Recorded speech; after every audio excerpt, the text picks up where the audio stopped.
Today we are doing reflections in the x and the y axes. If a question asks you to reflect something in the y-axis, then to find the equation, you'll replace every x with a negative x. This can also be written in function notation. So instead of y equals f of x, you'll be subbing in negative x into your function so that y will become f of negative x. If you want to reflect something in the x-axis, then you'll replace every y value with negative y. Again, in function notation, y equals f of x is changed to y equals minus f of x. To rotate something 180 degrees about the origin, that is the same as reflecting in both the x and the y axes. So to do that, you need to replace the x with the minus x and the y with the minus y. You'll change both of them. And it says there that the order does not matter which one you do first. A rotation of 180 degrees about the origin is also called a reflection in the origin. So example number 1. Sketch the graph of y equals x minus 3 in brackets squared, and also sketch its reflection in the y-axis. So we need to draw up a Cartesian plane.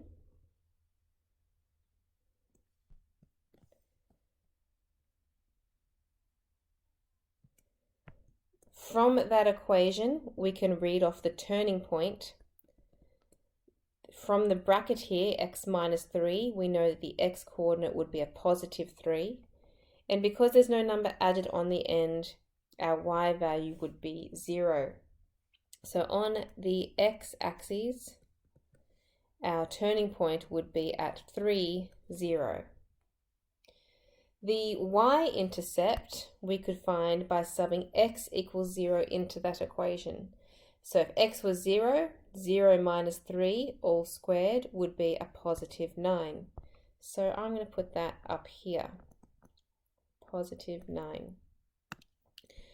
So my parabola is going to come down and it's going to go to the 3 and turn around. But then because a parabola is symmetrical, I'd like to see the other half of my parabola as well. If 3 is the vertex, let's double that and go across to 6. And 6 should have the same height as x equals 0, which is at 9. So that point there is 6, 9. Now I have enough information and I can draw my parabola.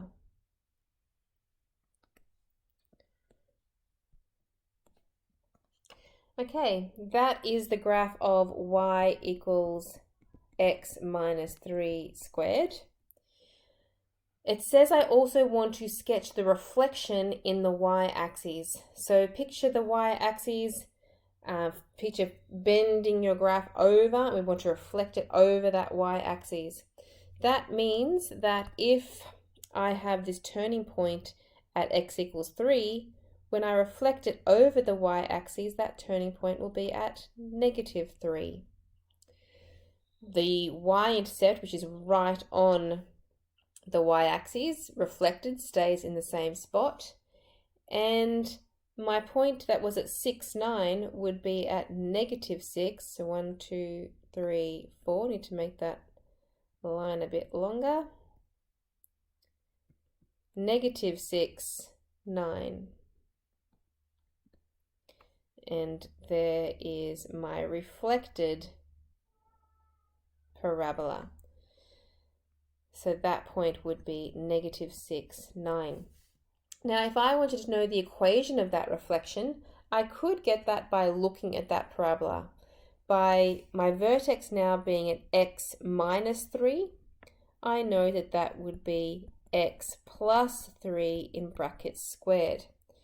However, in question 1b, when it says what is the equation of the reflection, we can also get that by substituting in. So let me show you how to do that algebraically. What we need to do is replace x with negative x. That's how we reflect something across the y-axis. So in the equation up here, which we've highlighted in yellow, we would get y equals, instead of x minus 3, it's minus x minus 3 in brackets squared. Now we can bring a negative out of that bracket, a -1 as a factor. Now because that bracket is squared, I would also need to square that -1. If the negative has come out, that's going to leave me with a positive x and a positive 3 squared. -1 squared simply becomes a positive 1, and I'm left with x plus 3 all squared, which is what we predicted over here by looking at the graph. Part C, what are the vertices of the two parabolas? The first parabola, the vertex was 3, 0, this point over here. And for the reflected graph, the orange one, the vertex was -3, 0. Part D, what other transformation could move the first parabola to the second? So we have moved that graph by reflecting it, but we could have translated or slid that parabola sideways. So I have moved that from a 3, the vertex is at 3, to a -3. So I have moved it 6 spaces to the left. So that's the second option. The parabola could be moved 6 spaces to the left. Now to move something 6 spaces to the left, that means, i.e., that you want to replace the x in the equation with an x plus 6. Okay, because remember, it's moving 6 in the negative direction, do the opposite symbol, would be x plus 6. So in the equation, again, that yellow one that's up there, where the x is, we want to put an x plus 3.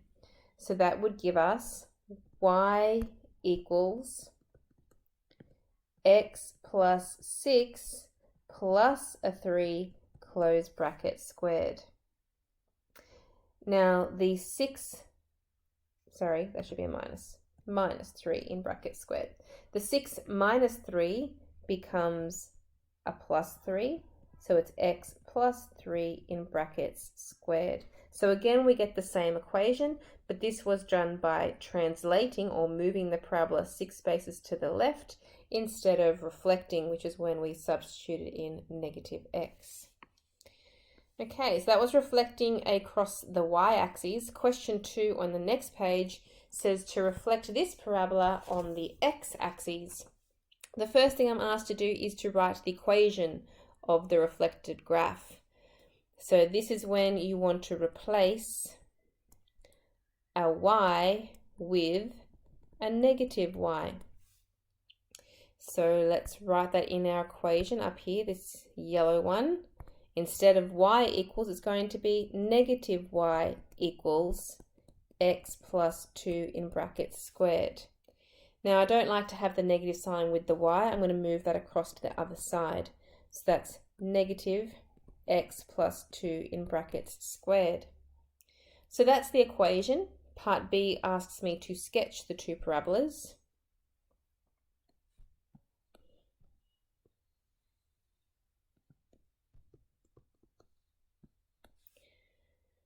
So from the equation up here, I can see that the turning point is going to be -2, the opposite of that bracket.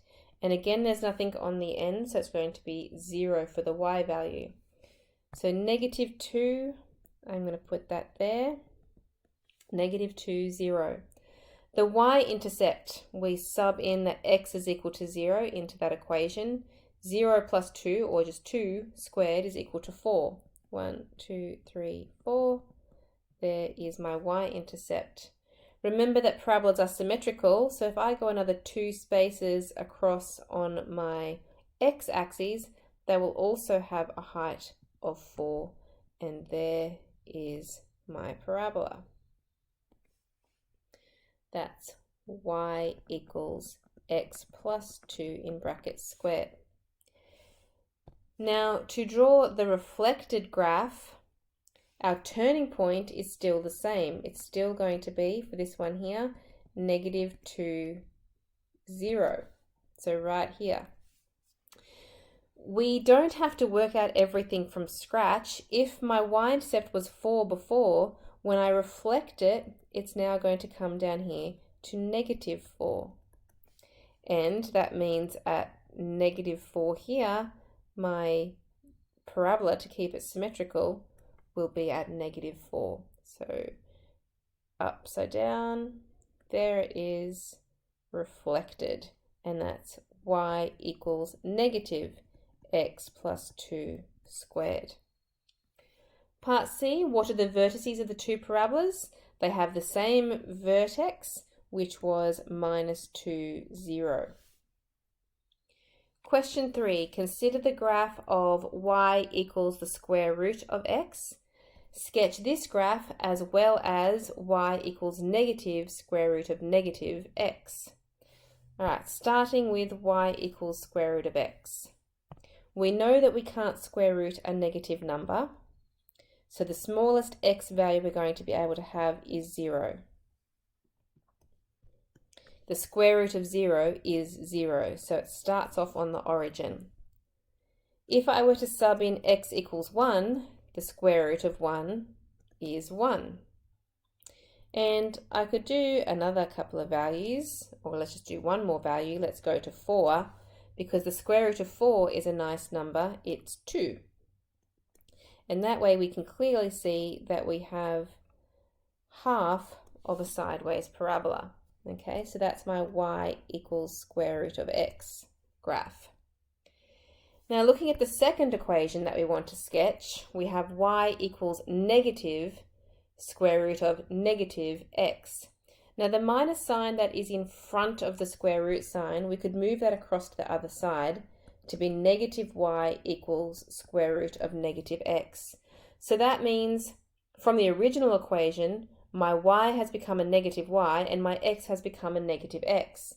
So this is reflecting across both the x and the y axes.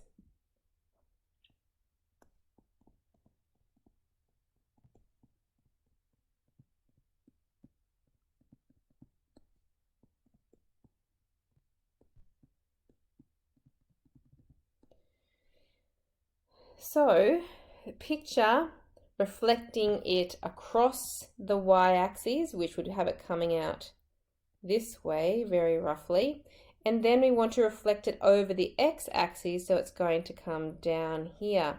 However, I want to draw it a little bit more accurately than those little scribbles. So instead of having x is 1, y is 1, I would have x equals -1, y equals -1. It'll be down here. And at x equals -4,